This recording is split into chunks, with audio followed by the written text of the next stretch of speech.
प्यारे बच्चों, आज हम इंटरमीडिएट गणित में अध्याय 11 त्रिविमीय ज्यामिति के अंतर्गत एक महत्वपूर्ण प्रश्न को हल करेंगे, जो कि यूपी बोर्ड एग्जाम में लगभग प्रत्येक वर्ष 5 अंकों में पूछा जाता है।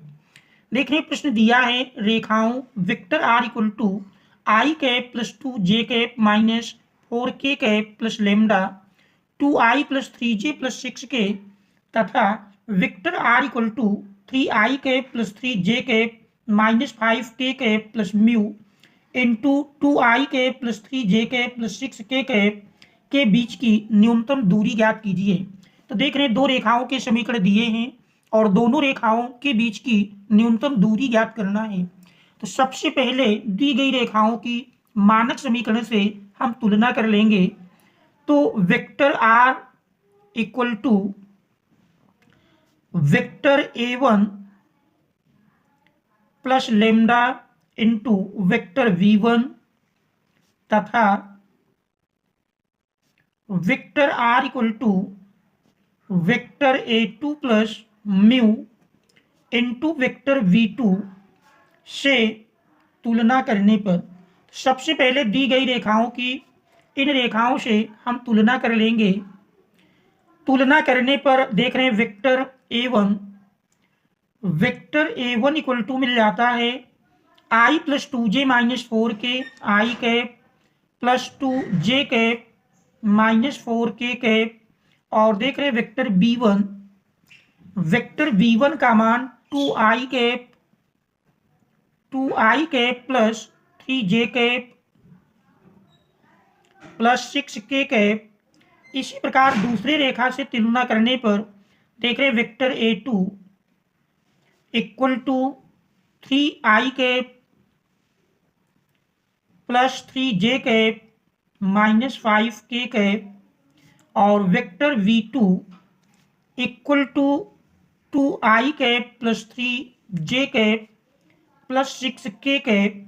तो देख रहे हैं, दोनों रेखाओं की हम तुलना करते हैं तो vector a1 vector a2 vector v1 और वेक्टर v2 ये मान मिल जाते हैं। तो यहाँ पर हम देख रहे हैं, वेक्टर v1 और वेक्टर v2 दोनों समान हैं, क्योंकि vector v1 equal to vector v2। अब यहाँ पर हम ध्यान देंगे, अगर वेक्टर v1 और वेक्टर v2 दोनों में i j और k के गुणांकों का अनुपात समान मिल जाता है, तो ऐसी स्थिति में दोनों रेखाएं समांतर होंगी। ये ध्यान देना है कि अगर वेक्टर v1 और v2 में i j और k के गुणांकों का अनुपात समान मिलता है, तो ऐसी स्थिति में दोनों रेखाएं समांतर होंगी। क्योंकि vector v1 equal to vector v2, इसलिए दोनों रेखाएं समांतर हैं। दोनों रेखाएं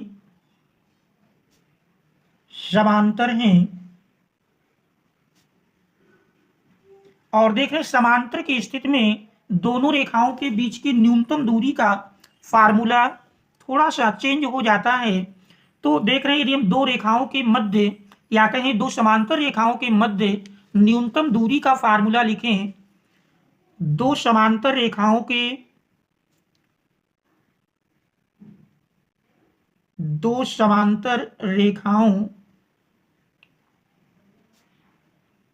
के मध्य न्यूनतम दूरी, दो समांतर रेखाओं के मध्य न्यूनतम दूरी का फार्मूला है mod vector b cross vector a2 minus vector a1 upon mod v। ये दो समांतर रेखाओं के मध्य न्यूनतम दूरी का फार्मूला है। अगर दोनों रेखाएं समांतर ना होती, यही हमारा वेक्टर v, जो वेक्टर v1 और वेक्टर v2 दोनों समान हैं, इन्हीं को हम मान लेते हैं वेक्टर v के बराबर। और यदि दोनों रेखाएं समांतर ना होती, तो ऐसी स्थिति में फार्मूला होता है vector v1 cross vector v2। देख रहे हैं, vector v1 cross vector v2 ये हमारा वेक्टर b के स्थान पर आएगा, फिर इनटू यहाँ पर डॉट का निशान लग जाएगा a2 minus a1 upon mod b1 cross b2। तो ये यदि दोनों रेखाएं समांतर नहीं हैं, तो उस स्थिति में फार्मूला होता है। अब इसके लिए सबसे पहले हम vector a2 minus vector a1 का मान निकाल लेते हैं। तो देख रहे हैं vector a2 minus vector a1, vector a2 देख रहे हैं 3i plus 3j minus 5k। इससे हम वेक्टर a1 को घटाएंगे। वेक्टर a1 देख रहे हैं i plus 2j minus 4k। अब देख रहे हैं कि ब्रैकेट हटाएं तो 3i माइनस i पास में लिख लेते हैं plus 3j minus 2j minus 5k minus minus देख रहे हैं प्लस बन जाएगा प्लस 4k। अब इसको हम सरल कर लेंगे। तो सरल करने पर देख रहे हैं 3i से i घटाएंगे 2i cap plus 3j minus 2j plus j cap minus 5k plus 4k plus minus घटेगा माइनस k कैप मिल जाएगा। इसके बाद देख रहे हैं vector v cross a2 minus a1 दिया है। पहले हम vector v cross a2 minus a1 का मान निकालेंगे। तो देख रहे हैं vector v1 vector b cross vector a2 minus vector a1 equal to, इसका मान जानते हैं सारणी की सहायता से मिलेगा। पहली पंक्ति में i cap j cap k cap, इसके बाद दूसरी पंक्ति में वेक्टर b से i j k गुणांकों को लिखना है। तो देख रहे हैं वेक्टर b का मान, क्योंकि b1 b2 बराबर हैं, यही हमारा वेक्टर b का मान होगा। तो देख रहे हैं इनके गुणांक 2 3 6 हैं, 2 3 6। इसके बाद a2 माइनस a1 से i j k का गुणांक लिखेंगे। तो देख रहे हैं 2 1 माइनस 1 2 1 माइनस 1। अब हम पहली पंक्ति को लेकर प्रसार कर देंगे। तो r1 को लेकर प्रसार करने पर r1 को लेकर प्रसार करने पर देखिए पहली पंक्ति को लेकर प्रसार करेंगे तो यही मान बराबर मिल जाएगा i कैप। देखिए प्रसार में पहली पंक्ति के लिए पहले अवयव के लिए पहली पंक्ति और पहला स्तंभ छूट जाएगा, 3 गुणे माइनस 1 माइनस 3, फिर बीच में माइनस आएगा, 1 और 6 का गुणा कर देंगे, 6 कम 6। इसके बाद फिर दूसरा अवयव माइनस चिन्ह के साथ लिखेंगे, माइनस जे कैप, चिन्ह देखिए प्लस माइनस प्लस इस क्रम से चलेंगे। पहले के लिए प्लस चिन्ह होता है, दूसरे के लिए माइनस और फिर तीसरे के लिए प्लस मिलेगा। इस दूसरे अवयव के संगत पहली पंक्ति और ये दूसरा स्तंभ छूट जाएगा। 2 और माइनस 1 का गुणा करेंगे, माइनस 2 माइनस 2 और 6 का गुणा करेंगे, 6 दुनाई 12 प्लस के कैप। इसके बाद देख रहे तीसरा स्तंभ छूटेगा, पहली पंक्ति छूटेगी, 2 और 1 का गुणा करते हैं, 2 1 कम 2 माइनस, फिर 2 और 3 का गुणा करेंगे, 2 तिहाई 6। अब इसके बाद देख रहे हैं इसको हम और सरल करें, माइनस 6 माइनस 3 मिलकर के माइनस 9 i कैप, फिर माइनस 12 माइनस 2 माइनस 14, माइनस 14 में माइनस से गुणा होगा प्लस हो जाएगा, प्लस 14 जे कैप। फिर देख रहे हैं 2 माइनस 6 माइनस 4 प्लस माइनस का गुणा माइनस माइनस 4 के कैप। तो ये हमारा vector b cross vector a2 minus a1 का मान मिल जाता है।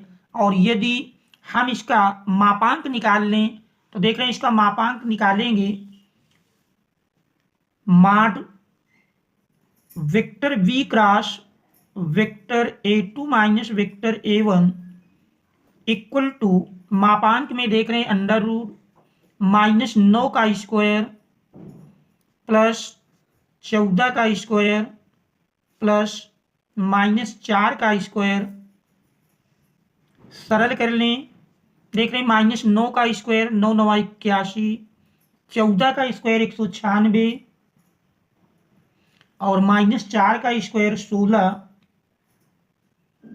देख रहे हैं इन संख्याओं को जोड़ेंगे तो जोड़ने पर अंडर रूट 6 6 12 12 1 13 हासिल 1 मिला 1 1 2 2 9 11 11 8 19 हासिल देख रहे हैं 1 मिला 1 1 2 तो अंडर रूट 293 ये माड vector v cross a2 minus a1 का मान मिल जाता है। अब देख रहे हैं फार्मूले में माड वेक्टर v, तो अब माड वेक्टर v का मान हम और निकाल लेंगे। तो देख रहे हैं माड वेक्टर v का मान यदि निकालें तो mod vector v equal to under root, देख रहे हैं वेक्टर v में आई जे के गुणांक, तो देख रहे हैं वेक्टर v का जो मान दिया है, वेक्टर v हमारा है 2i plus 3j plus 6k, तो 2 का स्क्वायर प्लस 3 का स्क्वायर प्लस 6 का स्क्वायर। देख रहे हैं यहाँ वेक्टर v अगर देखें तो वेक्टर v हमारा यही वेक्टर v1 वेक्टर v2, तो देख रहे हैं i का गुणांक j 2 है, j का गुणांक 3 है और k का गुणांक 6 है, तो बन जाएगा अंडर रूट 2 का स्क्वायर प्लस 3 का स्क्वायर प्लस 6 का स्क्वायर। अब इसको सरल कर लेते हैं तो अंडर रूट 2 का स्क्वायर 4 प्लस 3 का स्क्वायर 9 प्लस 6 का स्क्वायर 36। देख रहे हैं 36 4 40 9 49 और 49 का वर्गमूल लेंगे 7 के बराबर मिल जाएगा। अतः अब हम फार्मूले में इन मानों को रख देंगे। अतः कह सकते हैं, अतः दो समांतर रेखाओं के बीच की दूरी, दो समांतर रेखाओं के बीच की दूरी बराबर, फार्मूला हमने पढ़ा माड vector v cross vector a2 minus vector a1 अपान माड b। देख रहे सारे मान मिल चुके हैं, अब इसमें हम मान रख देंगे। माड वेक्टर b का मान देख रहे हैं वेक्टर b हमारा मिला है, देख रहे हैं वेक्टर b दिया है 2i, ये हम निकाल चुके हैं। Vector v cross a2 minus a1 का मान देख रहे हैं अंडर रूट 293 बटे मॉड b 7 के बराबर मिला है। इस प्रकार से अंडर रूट 293 बटे 7 इकाई, तो ये दो समांतर रेखाओं के बीच की दूरी होगी। तो ये हमारे इस दिए हुए प्रश्न का आंसर हो जाएगा। और ये प्रश्न यूपी बोर्ड एग्जाम में 5 अंकों में पूछा जाता है। तो आशा है कि आप इस प्रश्न को अच्छी तरह से समझ गए होंगे।